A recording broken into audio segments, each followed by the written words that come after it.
One Heat Minute Productions presents Guide for the Film Fanatic, the podcast where we invite a guest to pick one movie from Danny Perry's seminal 1986 film reference book and talk to us about that movie.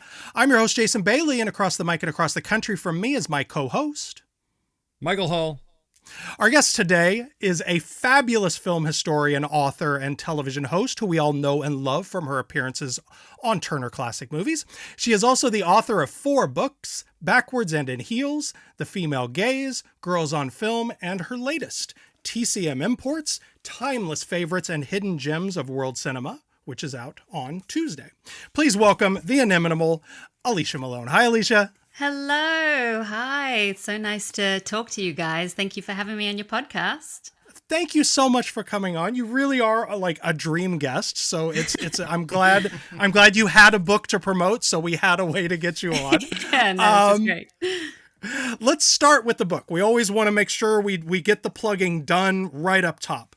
TCM Imports, tell us a little bit about, I want to start with the format of the book, the way you're tackling this huge topic, which I think is a really clever organizing principle. Tell our listeners how you decided to put this thing together. Yeah, well, any list book is very controversial because you're always going to not include someone's favorite or include a film that they really hate and don't think should be in there. And so the format was really tricky. I knew that I definitely did not want to do a greatest movies of all time list. Mm-hmm. I don't feel like I can make that distinction. Plus, there are so many books like that are out there. And I don't feel like I could contribute too much to the conversation about like 8.5 or 7 Samurai. I mean, people much smarter than me have written extensively about those films. I also felt it was a little bit superficial just to say, these are my favorite international cinema films. So I was thinking about the way that I like to watch films, and that is seasonal. So I love watching Christmas films at Christmas time, scary movies at Halloween, noir films in Noirvember, and so on and so forth. And that's the way that we really program TCM and TCM Imports as well, as we think about showing Mildred Pierce on Mother's Day and The Courtship of Eddie's Father on Father's Day. So looking at it through that lens, what it ended up being is a list of very different films. It's an eclectic list. I wouldn't say they're all my favorite films, but there are some favorites in there. Plus, there's a mixture of sort of highbrow, lowbrow, cult films, classic movies. And so I think it just ended up being a lot more eclectic than it would have been if I had chosen each film, by hand. It was kind of a fun way to put it together. And hopefully that makes it fun for people to have on their coffee table. If they want, they could watch one film a week for an entire calendar year and go on a real journey. Right. Or they can just have it there to pick up and, go to a film when they're in a summer mood or a winter mood or a fall mood. Exactly. And for those of you on the YouTube, I'm showing, this is the table of contents here where you see these films are organized by the season. We start with the winter or early year into spring, summer, fall, and then winter again at year end, which is, I love that distinction that there are some winter films that are for the beginning of the year and there are some winter films that are more about the end of the year. I love that. Exactly. And it's an American calendar year, not an Australian calendar year, which would be the complete opposite. Right, exactly. Were there, Mildred Pierce is the most obvious Mother's Day, but that's like only having Bad Santa at Christmas or something. Like there needs to be a new Mother's Day movie because that one's perfect, but my God. I know. Well, for my book on Mother's Day, I put all about my mother. So I thought that could be something different. That's a good one. That's a good one. Mommy Dearest is always reliable. Dearest, yes. 52 films out of like sort of the entirety of world cinema is impossible. Were there any that like just missed the final cut that it kind of like broke your heart to leave out? Well, so many. I mean, I think, there are some filmmakers that really work in seasons. So I could have done a whole book on Eric Romer's seasonal films or Yasujiro Ozu's seasonal films. So one tough criteria I set for myself was to just choose one film per filmmaker. So, that was tough. I mean, Bergman has made so many great films set at seasons. And so choosing, My Night at Maud's for Eric Romer, I would have loved to maybe choose Claire's Knee or La Connectioneuse, a different summer film, because I love his summer films. So that was the tricky part, was really trying to nail it down to one film per filmmaker and trying to be as diverse as I could in terms of genre, the people that made the film, the people that are in the film, and the country. And what I realized was that so many films, when you talk about films made out of America, come from France. And even when I thought I was choosing like a Polish film, like Double Life of Veronique, I was like, oh, cool, that's a Polish film. Oh, wait, it's set in France. It's like always French, French cinema comes to the fore. But I think that just represents just how prolific that country has been when it comes to international cinema. And I also, didn't want to make it just non-English speaking films, because obviously I had to include some Australian movies. Of course. But I couldn't include a lot. I just wanted to include a couple. So that was tough. I could write several more volumes with this theme for sure. Yeah. Well, it's the kind of film book that I love. And I've written a couple in this style myself, where it's like, it's both a deeply researched, beautifully written film text, and it also does work as a coffee table book. It's beautifully designed. It's laid, the photography is gorgeous.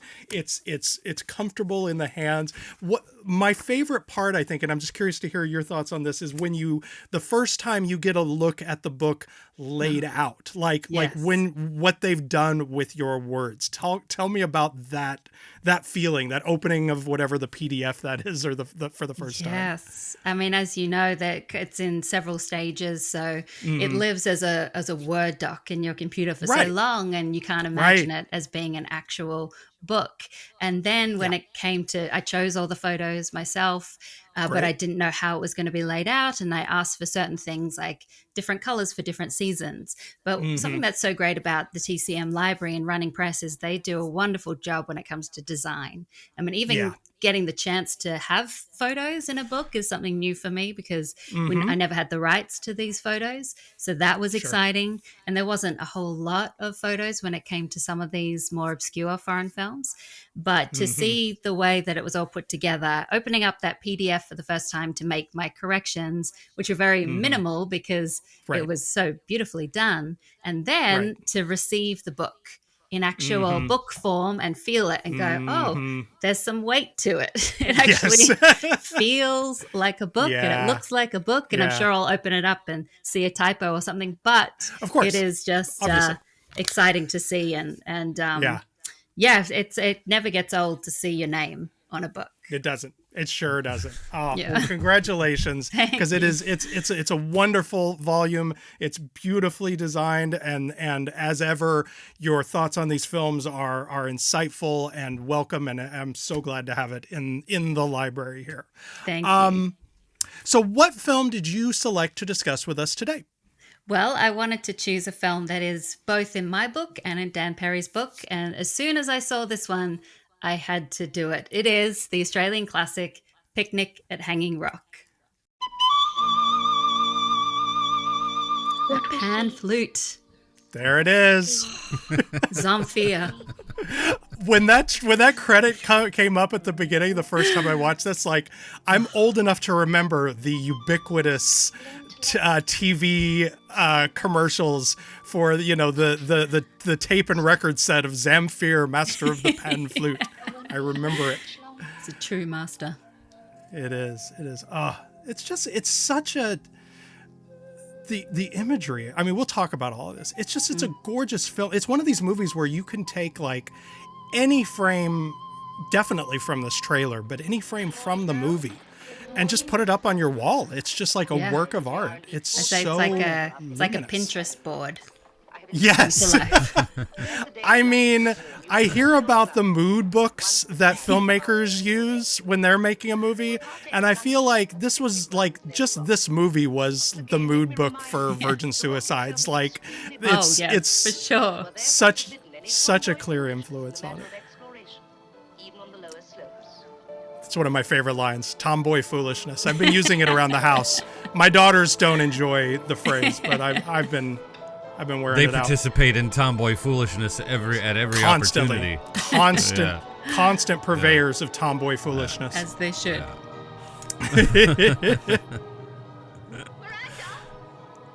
Yeah, mine wouldn't get along very well with that headmaster. They've not been trained to that type of instruction. Right. Oh. The scream. It's an incredible trailer. Just at telling you, the best trailers from my memory are the ones that tell you everything and nothing. Yes, that just pique your interest. Yes, exactly. So Picnic at Hanging Rock was the second feature film directed by Peter Weir, the unlikely follow-up to his low-budget debut, The Cars That Ate Paris. It was based on a novel by the Australian writer Joan Lindsay, which was popular and somewhat controversial in Australia for its ambiguity, both in terms of the narrative and the story's origin, as Lindsay refused to say if it was based on a true story. Alicia, this is normally where I, as part of the setup, would do a very brief thumbnail sketch of the Australian New Wave, of which this was a key film, etc. Since you write about it so eloquently in the book, and also you're, Australian, it feels sort of silly for me to fumble my way through it. So what does a viewer who is totally in the dark need to know about the Australian New Wave? Like, what are we talking about when we bandy that phrase around? Yeah, we're talking about a burst of creativity that happened in Australia in the late 1960s and into the 1970s when the government decided to give the local film industry a boost. They started a film commission, they had new film grants for young filmmakers, and they established a new national film school. And this was really the first attempt to get the Australian film industry back on track after many, many years of just being overcrowded at the theaters by American films. So basically at the very start of cinema, in the beginning of motion pictures, Australia caught on to the new technology really quickly. They loved, Edison's displays, and they got the cameras and they started making, the short documentaries just showing a ferry boat leaving Manly, etc. Started making feature films very early. The story of the Kelly Gang is the first feature-length film from Australia, but also some people say the first feature-length film anywhere in the world. It's hard to quantify. Wow. So they were really embracing this new technology at the beginning up until about World War I. And that's where you started to see Hollywood, rise up, and all the films coming in from America, to the point where the film industry by the late 1960s was pretty dire. There weren't many opportunities for filmmakers, and there also weren't many pathways or pipelines for filmmakers. So the establishment of the film school plus the film grants allowed this whole exploration of creativity. You have the Australian New Wave, and at the same time, you have Ozploitation, which is where the filmmakers started making exploitation films, sex, drugs, rock and roll, action films. And you could put The Cars That Ate Paris as an Ozploitation film, sort of in that bucket. And then Peter Weir moved over to the more sort of critically acclaimed films of the Australian New Wave. See, Mike, you see why I handed this one off? That was good. That was a good move. Very beautifully put. Yeah, and that was one of my favorite things about the essay in the book about Picnic at Hanging Rock was I was entirely clueless about the very early origins of the Australian film industry. As far as I knew, it started with Ozploitation. If I will say too, if you'd like to know more about Ozploitation, I highly recommend the documentary "Not Quite Hollywood" by Mick Hartley, which is such a blast. So much fun. All right. Thank you for the context. Mike, what does Danny Perry say about Picnic at Hanging Rock in Guide for the Film Fanatic? He says governments should give artists little tiny bits of money that they'll turn into fucking classics that we'll love forever, is what he says. He says that everybody should do that all the time. They sure should. They sure That's should. not actually what he says. That was just, I was just shoehorning that in. All right. Danny says. Peter Weir's enigmatic cult film was adapted from the 1967 novel by Joan Lindsay, Australia's first female novelist from a well-known and esteemed aristocratic family. It's fiction passing as fact about the inexplicable disappearance of 3 young ladies and an instructor from Appleyard College as they explored Hanging Rock, a formidable 500-foot-high, million-year-old uncharted volcanic formation, during a St. Valentine's Day picnic in 1900. The film's opening at Appleyard, girls wash in flower-scented water, whisper among themselves, hold hands, blow kisses, passionately read love poems, exchange valentines, and help each other tie their corsets, while Weir injects cold, austere shots of the unfriendly school, conveys that domineering Mrs. Appleyard's Rachel Roberts school is not so much a finishing school as an institute for sexual repression. Agree. Right to the point, Danny. Right to the point. I believe that the ascent of the 4 dazed, dressed in white virgins through the surreal rock formation where shots of phallic boulders merge with shots of narrow vaginal passageways through the rocks and their subsequent disappearance. He knows about Freud. This is coming up. We've never talked about Freud before. This is like episode 3 where Danny knows about Freud. Thank you. Sorry. And their subsequent disappearance represents both their rite of passage into sexual womanhood and an escape into another world where there is no sexual repression. The key is lovely Miranda, Ann Lambert, who is not of this world. She is the embodiment of sexual desire stifled, as was her namesake in The Tempest. She is like a Peter Pan whose mission is to deliver herself and 3 other sexually repressed females into a sexual never-never land, far away from adults like Mrs. Appleyard and the uncaring parents who would entrust them to such a witch. The first part of the film is absolutely spellbinding. No picture has a more sinister atmosphere. But compared to what happens on the rock, a great, haunting, imaginatively photographed scene, everything that comes afterward is anticlimactic. Horror movies with sadistic headmistresses are a dime a dozen. Weir is faithful to Lindsay, but on the whole, his film is less satisfying because we miss the first-person perspective of former Victorian boarding school survivor Lindsay. Beautifully photographed by Russell Boyd, who put dyed orange-yellow wedding veils over his lens to capture the feel of Lindsay's outdoor scenes, to capture a lost summer feeling. Also with Dominic Guard, Vivian Gray, Helen Morse, Karen Robinson as Irma, the missing girl who returns with amnesia, Jackie Weaver, Jane Vallis, John Jarrett, Margaret Nelson as the unhappy Sarah, Tony Llewellyn-Jones. I feel like a lot of people would read this and then watch this movie and be like, wait, what happened to all the sex? Because they just don't understand what the hell is going on. But when you read that, it's an incredibly, it tracks when you're reading it. Right. In a way that, if you read it beforehand, I don't think the movie would track with the review in the same way the review tracks with the movie, if that makes any sense. Yeah, I agree. I think he was very heavy on the sexual nature of the film, but that's definitely present in the film, and it's a good reading of it for sure. Yeah. Well, and the word repression, he uses the word repression 3 or 4 times, like he's telling you. Repression, this is not a schoolgirl with an active locker room. This is not that kind of movie, right? But but it's that's not what you even still that's not what you're looking for. I think when you go into it. Yeah, I do not agree with him about what comes afterward is anticlimactic, but we'll get to that. We'll put a pin in that. Let's start, as we always like to, with a personal history. Alicia, when did you, if you recall, first see this film? What spoke to you about it, sort of immediately, and has returned or maybe come to you in repeat viewings? Well, it was interesting. I was listening to your first episode of this podcast where you're talking about Godfather 2, and you both said something interesting, which was that you felt like that movie had always been around for you. Like you just always knew Godfather 2. And that's exactly how I feel about Picnic at Hanging Rock.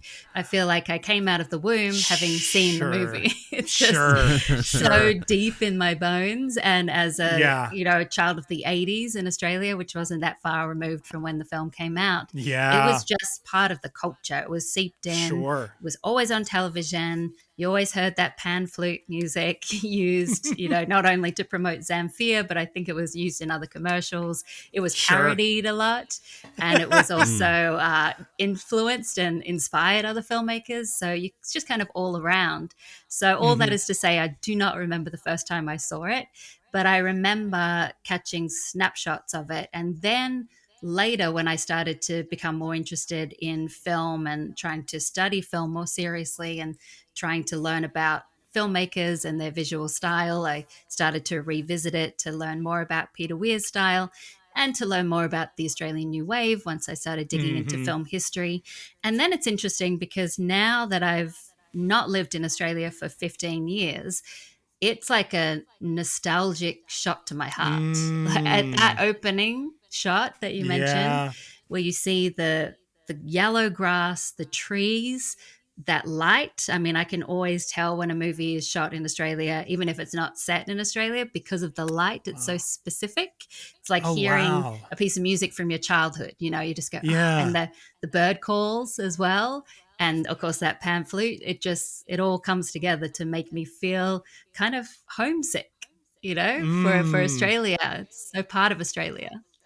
I think if I ever moved out of the States, I would watch Coming to America at least once a week. I think Did you feel homesick? Yeah, I think that's what would do it for me. Yeah, it would be like, yeah, that's where I come from. exactly.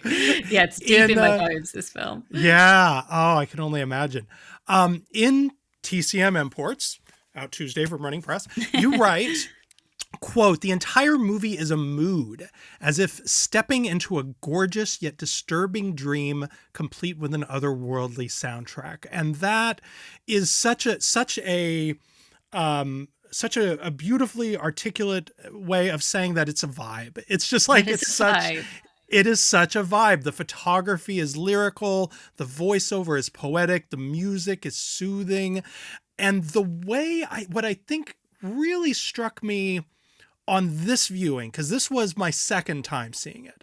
I was really late to it. I saw it for the first time, maybe not even a year ago, when the beautiful Criterion 4K came out, and I was finally like, okay, okay, let's stop screwing around and finally watch Picnic at Hanging Rock. I was really struck this time, knowing where it was going, by how he uses the beauty of the images and of the audio to lull the viewer into a complacency. That is just, it's a mastery of tone and of audience manipulation, really, that is kind of astonishing for a second film by a filmmaker whose first film was The Cards That Ate Paris. Mm-hmm. I'm just curious to hear sort of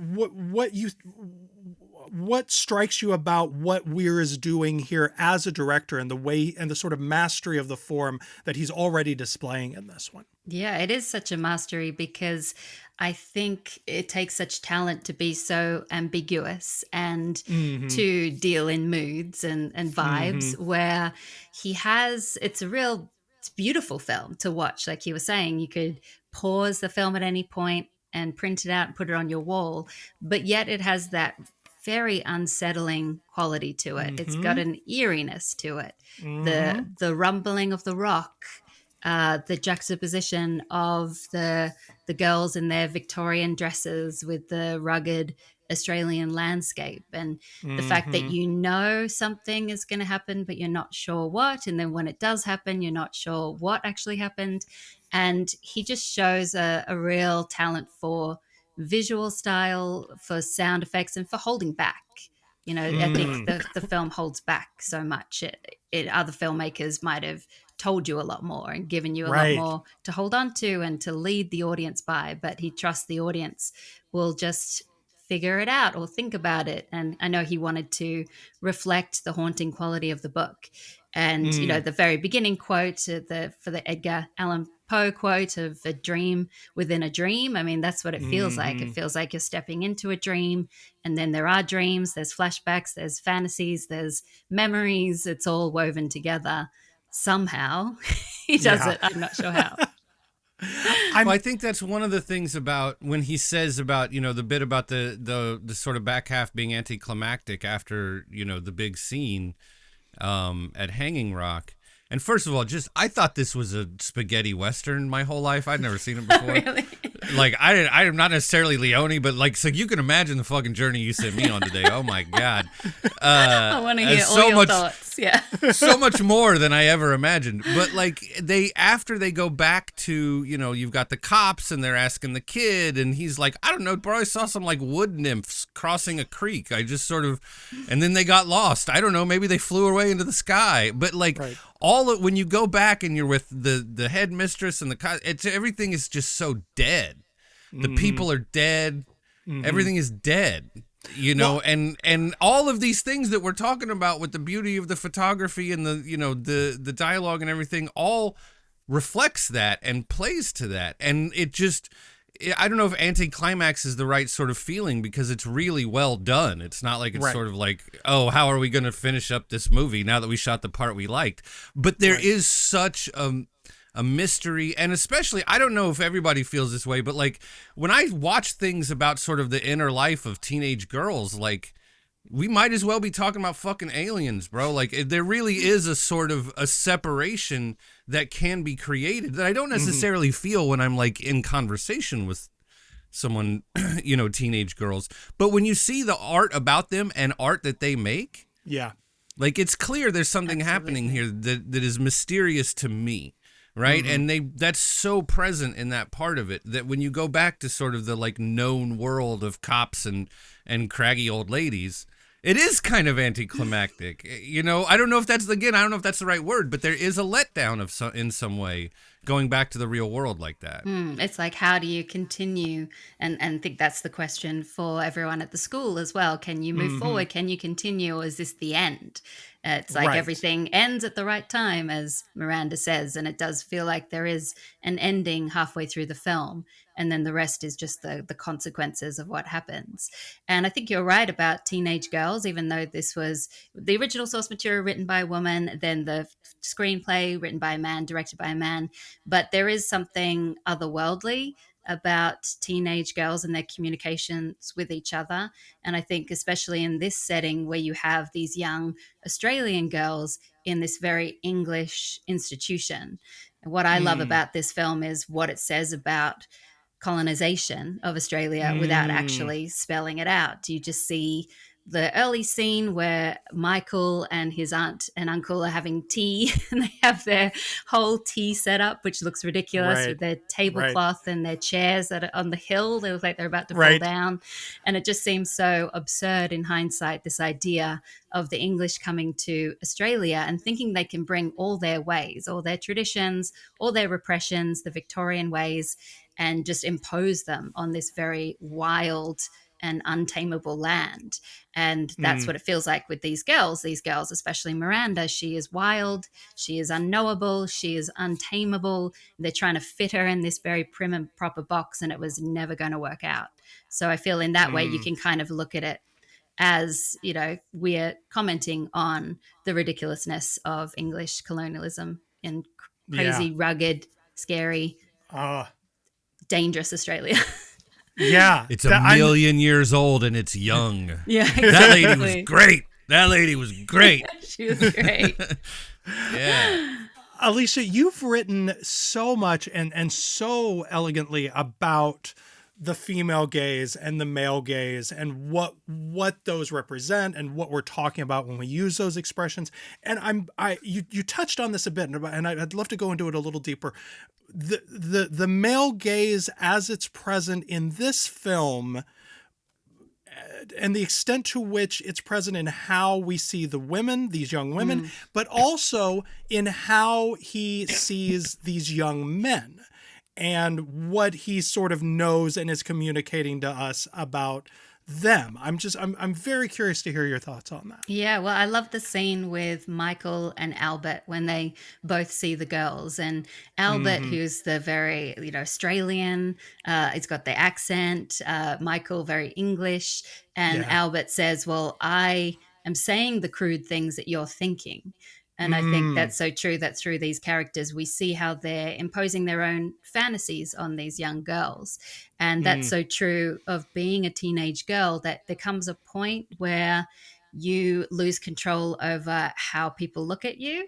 and Oh, like men will impose their fantasies and their thoughts onto yeah. you, and you have no control over that. You're just like these girls, they're still young, Mm. they're still like trying to be wild and free and tomboyish, have their Mm-hmm. tomboy foolishness, but to men they're already sexual objects. And especially Mm. Miranda, the way we see her, the way she's photographed, even the way the teacher talks about her as being a Botticelli angel, she is a very like sexual and again sexually repressed young woman, or trying to fight out of that Victorian repression that's imposed on her. Mm.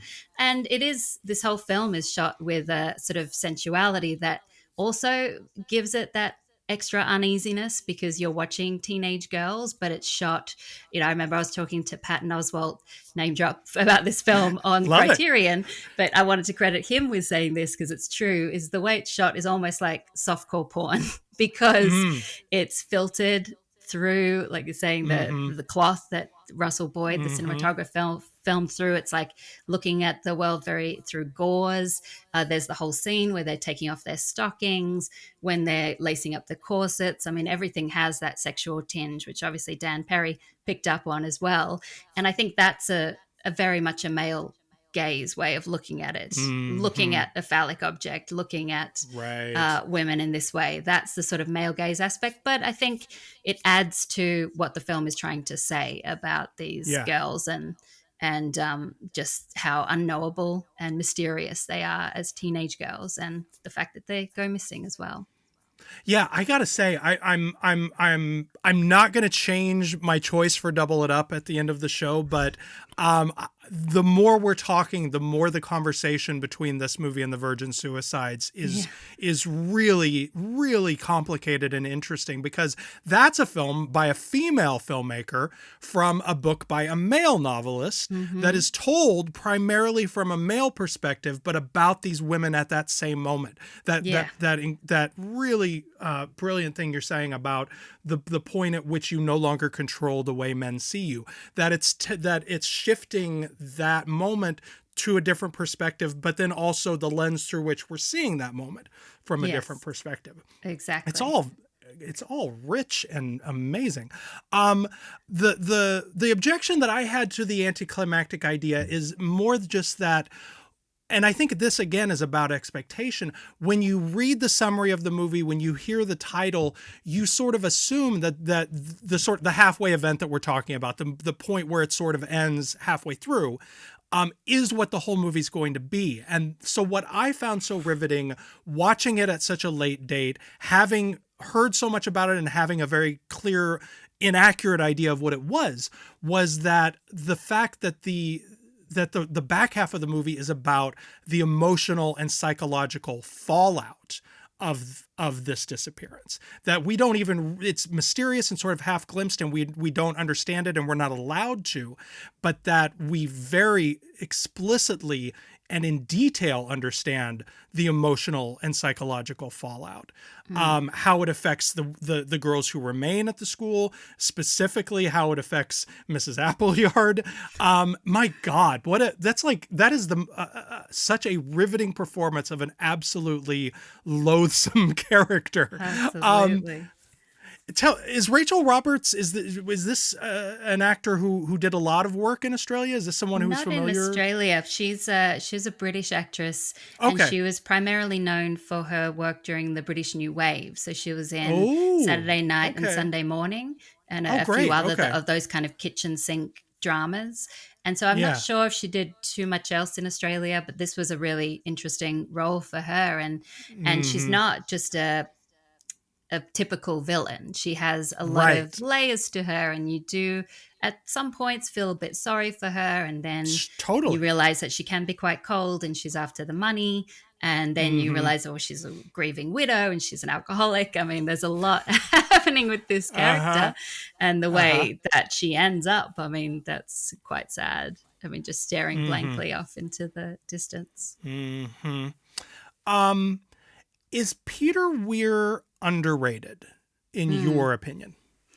I think so, because I think that he's a director who's hard to pin down in terms of a Yeah. style. You can't Yes. say that film is like a Peter Weir film. Yeah. Not in the same way you say that's a Scorsese film, that's a Spielberg film, Coppola film, etc. And he is just so versatile that when you look at his filmography, the movies that he did, especially once he came to America, like I love Witness. I need to rewatch that Yes. one again. That's a So favorite. good. Yeah. Dead Poets Society, The Truman Show, Master and Commander. I mean, you can't say exactly what his visual style is, but he's Right. obviously good at creating moods and tones and working with directors. Yeah, I don't know if that many people know his name outside of Australia and cinephile circles. He Mm-hmm. probably wasn't as well known as some other directors of his peers at the time. Mm-hmm.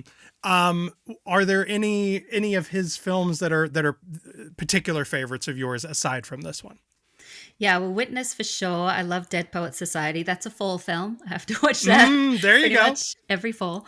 But I also love Gallipoli is a film, again, growing up in Australia, is a film that Right. we kind of had to watch in school, but we Oh. also I watched as someone who appreciated film. And The Last Wave is a movie that he made straight after Picnic at Hanging Rock. And that's another Australian new wave film, and another film that is quite eerie and unsettling and talks Mm-hmm. about colonialism in Australia. So that one I recommend people check out if they haven't seen it. And The Cars That Ate Paris is so much fun, and you could see it as a Mad Max predecessor. It was Mm-hmm. like the monstrous cars and the sort of weird storyline. I mean, that's definitely worth a watch as well.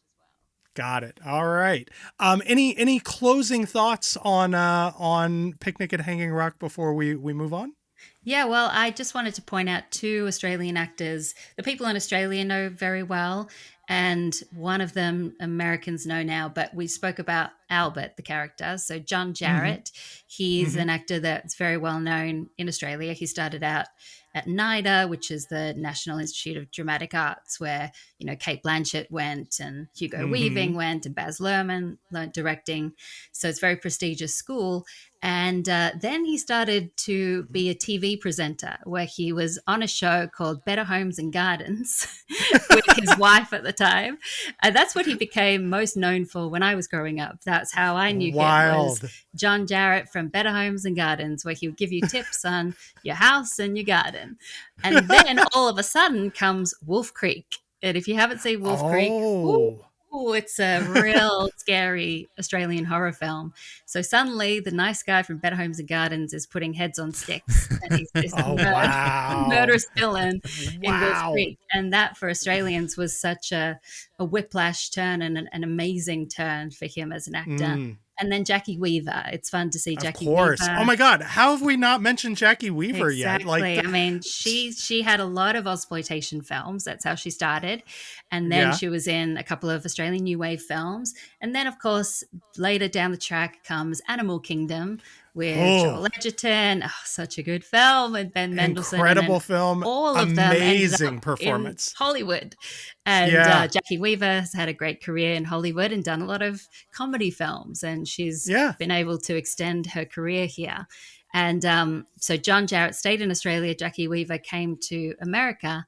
And that's what's interesting about the Australian film industry is we had the boom during the Australian New Wave and Mm-hmm. exploitation, died down a bit, still thriving film industry, but we don't get the level of budgets and the amount of work that you do if you come to Mm, America. So that's why all of our mm-hmm. best directors, our best Mm-hmm. crew members, and our best Mm, actors all come to Hollywood where they can have big careers, but it does leave gaping holes back in Australia.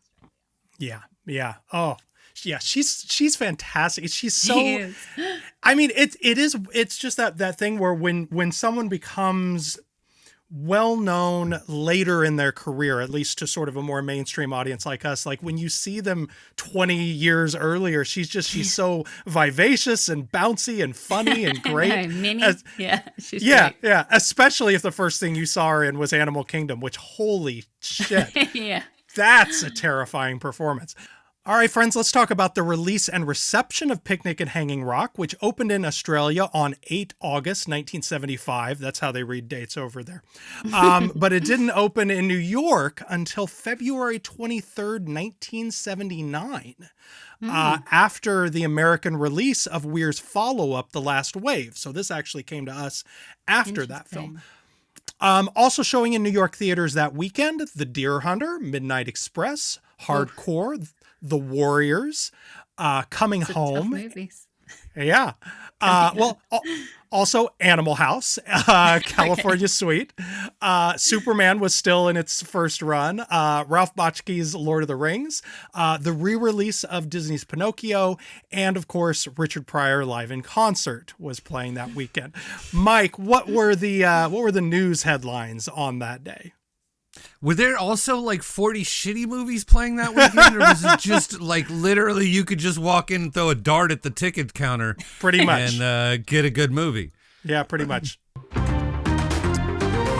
Friday, February 23, 1979, the Prime Minister of Iran, Mehdi Bazargan, tried to expand his authority over the fledgling provisional government by establishing a National Guard, completing his cabinet, and trying to pass legislation to take control of revolutionary courts that were developing a habit of hanging former royal officials. And I don't mean that that is not a metaphor. Bazargan was having a bit of a struggle for control of the country against a religious fanatic named Khomeini who went by the title Ayatollah. Per Guide to the Film Fanatic Standards, I'm going to leave you hanging on how that went. But I will say, have you ever heard the phrase Prime Minister of Iran? Okay, carrying on. Yeah. A bunch of people retired early or just straight up resigned from the CIA, apparently due to low morale. The agency had been publicly embarrassing themselves and the United States for 20 solid years at that point, and some agents were butthurt that the rest of us were starting to notice. Yeah. There's a lot. This was still part of all that, like, post-Watergate washout. Yeah. You know, all that stuff was still sort of going down. Pretty sure some of them were just generally mad at Jimmy Carter's foreign policy, and you know what? Two people can be wrong at the same time. Correct. Finally, on page A7 was a feature article about a gentleman named Peter Walsh, described as a dapper 50-year-old farmer who had 3,000 acres of prime agricultural land that he used for tobacco, maize, and cattle. And as they still somehow fucking love to do, the New York Times sent a reporter to go talk to this guy about the changes in the world around him. Mr. Walsh was the hero of this journey, and he was scared that his way of life would soon be impossible to maintain with the changes going on in the society around him. You see, Mr. Walsh was a white man in Rhodesia, and he kept having trouble with the black people who were suddenly refusing to recognize his right to tell them what to do. Can you imagine? This story is so fucking... Anyway, a tragic story turned into a gross article. And by tragic, I don't mean whatever the fuck was happening to this white boy, Mr. Walsh. Jason, what did the critics have to say about Picnic at Hanging Rock?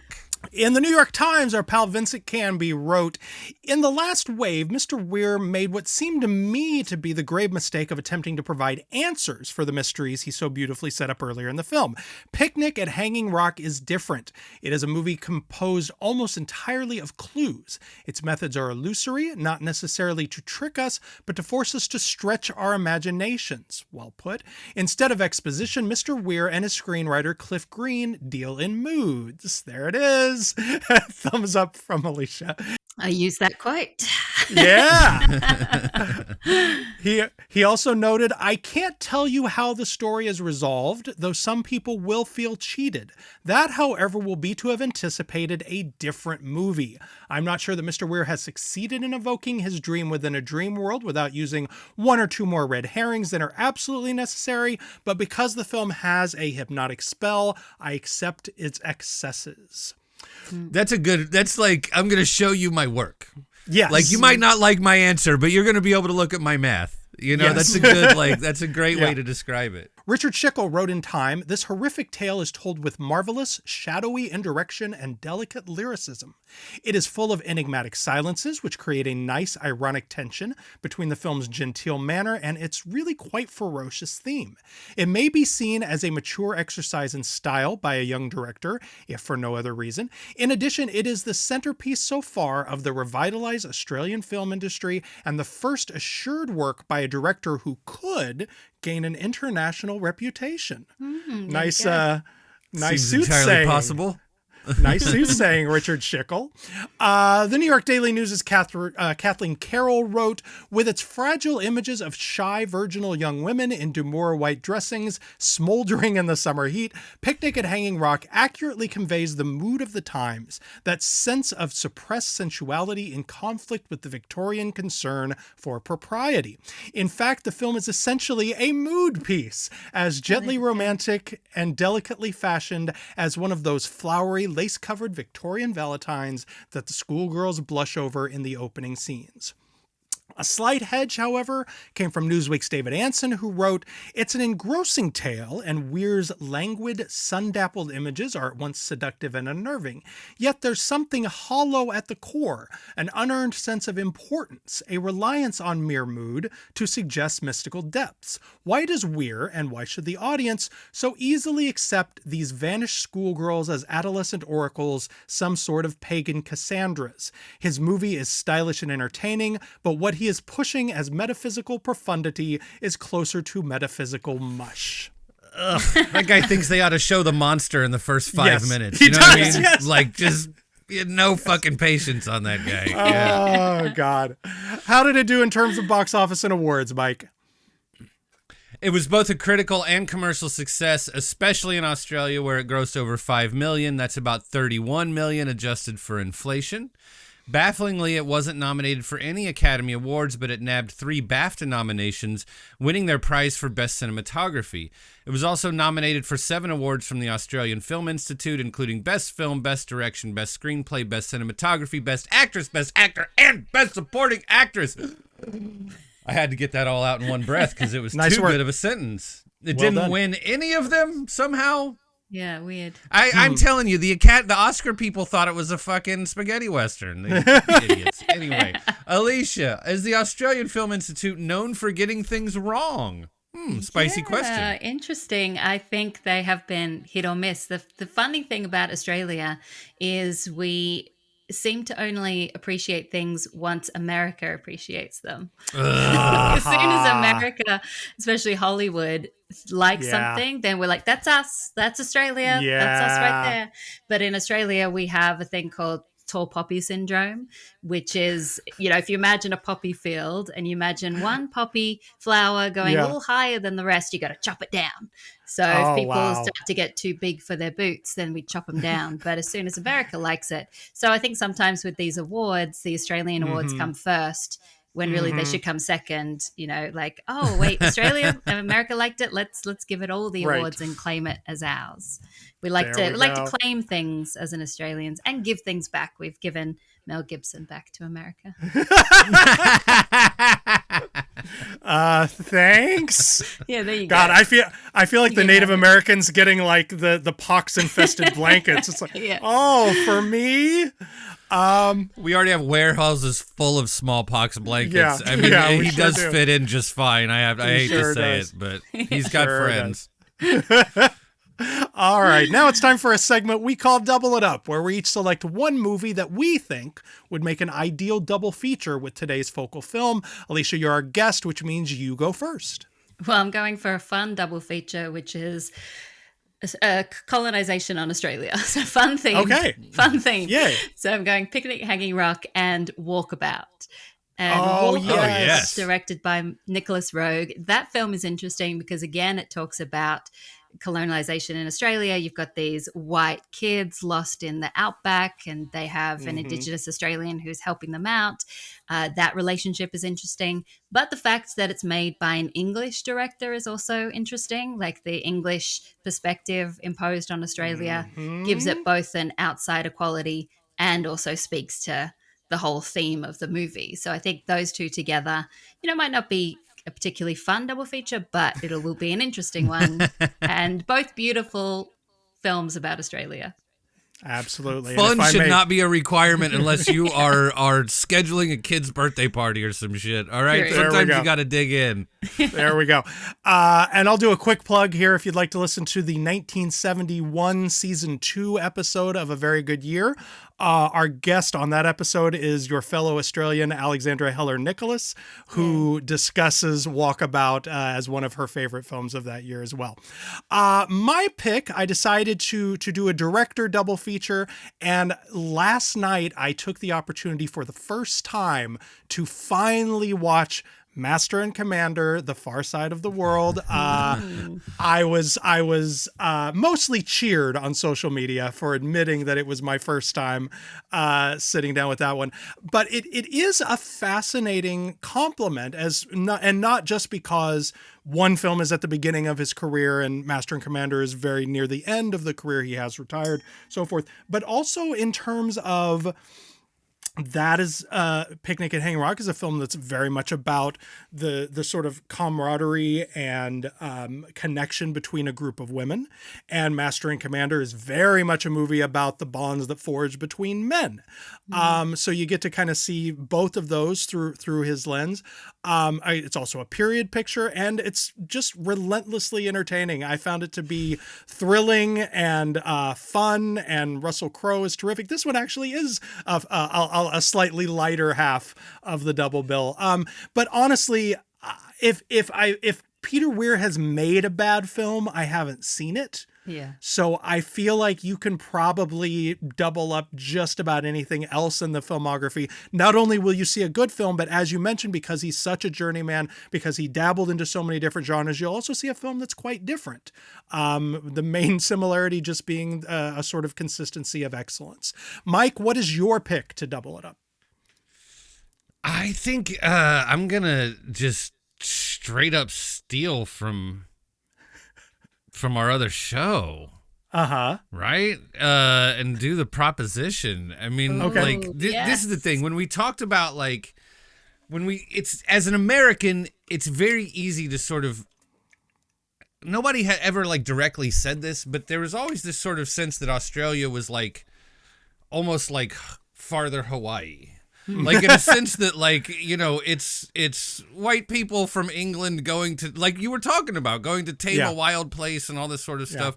And it's they were criminals and, they liked beer. As if fucking none of those people came here. This is not, it was always a weird sort of way to describe it. But I think that it wasn't until much later that I started to get a sense of some of the sort of the differences between our sort of experiences. Mm-hmm. And one of the main things that has become really, feels right to me, is that, Australia, most of it has sort of remained empty because it's not really habitable in the way that most of America was described as empty. Well, we're just going to stick to the descriptions, right? The Wild West, the sort of frontier was gone, whatever, by the Civil War or something. That's sort of the way we talk about it, right? And whereas there's so much of Australia that seems uninhabitable that it seems much easier to just fuck off and just go have your own psychotic experience there in a way than it is here, right? And that is the sort of thing that I think in some ways defines the difference between us and our sort of cultures in some ways. Obviously, the indigenous cultures are completely different, and it's hard for us to sort of even begin to conceive of how that impacts where we land now, right?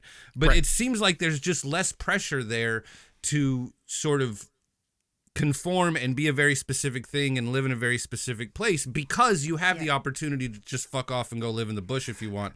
And enough people choose that it sort of lowers the pressure to be like everybody else. I don't know if that makes sense. I've never been able to describe this correctly, but that's walking toward where I started to understand that was in The Ass Saw the Angel, was in the Nick Cave book and novel and The Ass Saw the Angel.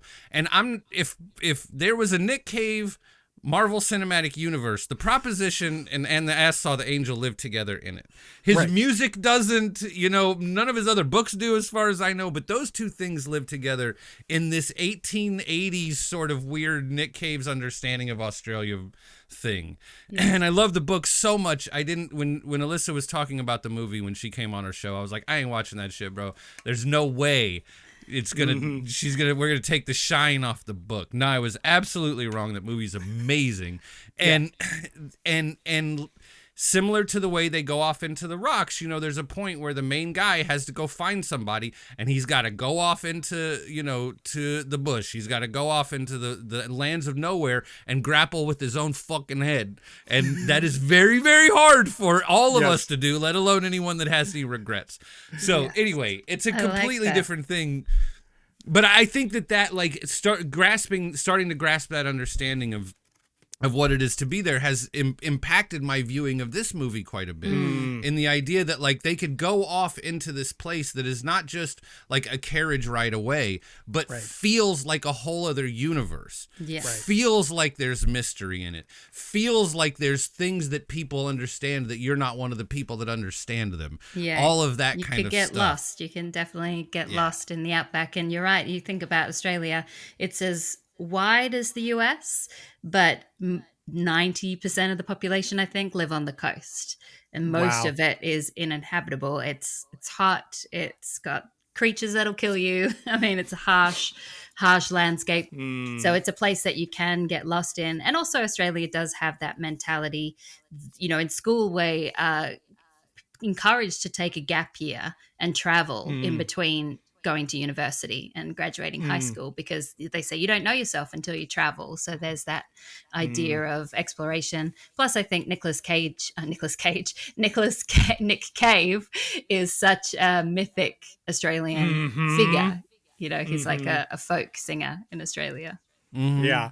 Well, and sometimes it's sort of weird. Like you never want to. You're not sure how people who are from there feel about that guy. Like, who knows? You know what I mean? Like some people might be like, "Oh God, we claim him for sure."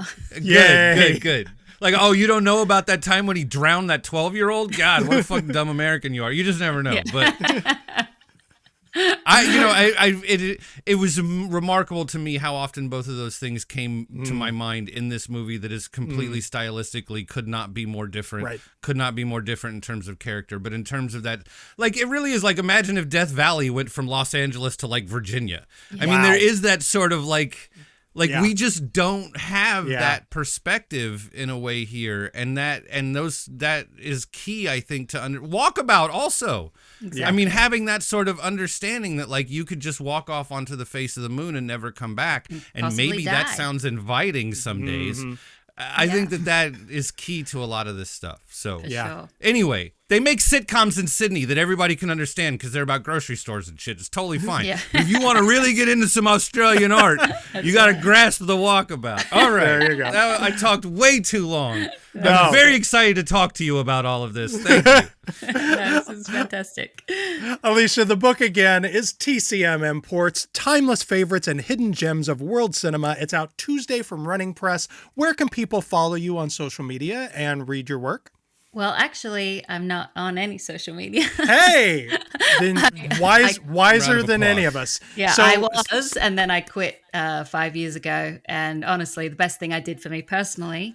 But if you have TCM available, then you can see me on Tuesday evenings, Sundays during the day, and then TCM Imports late night. Stay up for it or set your DVR, because the programmers of TCM Imports do such a wonderful job of having double features. Speaking of double features, of two international films, linked by director, theme, actor, country, much like we were talking about. So check it out. It's so much fun when TCM people are on the show, because I talk to you when you're on your television, but you don't talk back to me about my opinions of the movies that you're showing. So when they're here and we can get red, it's really nice. Exactly. It's a little extra sauce to on have it. someone to talk to and not just there you go. to a camera on a set. There you go. I'm Jason Bailey on Blue Sky and Letterboxd. Mike, where can people find you? Fifth Column Films on Blue Sky. And of course, if you like the show and think other people might like it too, please, friends, please do leave us that rating or review on your podcatcher of choice. If you'd like to join our mailing list and get weekly show notes and links and fun stuff we're talking about, you can do that at buttondown.email/filmfanatic. If you are one of those weirdos who likes to watch videos of people recording a podcast, find us on YouTube on our channel Guide for the Film Fanatic. Hi, thanks for watching if you're doing that. And finally... I don't think you're weird. Thank you. Finally, next Tuesday, April 29th, is the pub date for my next book, Gandolfini, Jim, Tony, and the Life of a Legend. Please do pre-order or pick up a copy at your local indie bookseller if you're so inclined. I'm biased, but I'm telling you it's pretty good. Thanks, buddy. Thank you. Our humblest thanks to our guiding light, Mr. Danny Perry, author of Guide for the Film Fanatic. And shout out to executive producer Blake Howard, who strictly forbids any tomboy foolishness around the rock. Thank you again, Alicia. Thank you, guys. So nice to talk to you. Thank you, Mike. Thank you, Jason. And thank you for listening. Join us next time when Cinema Her Way author Mariah E. Gates joins us to chat about Susan Seidelman's Desperately Seeking Susan. See you then.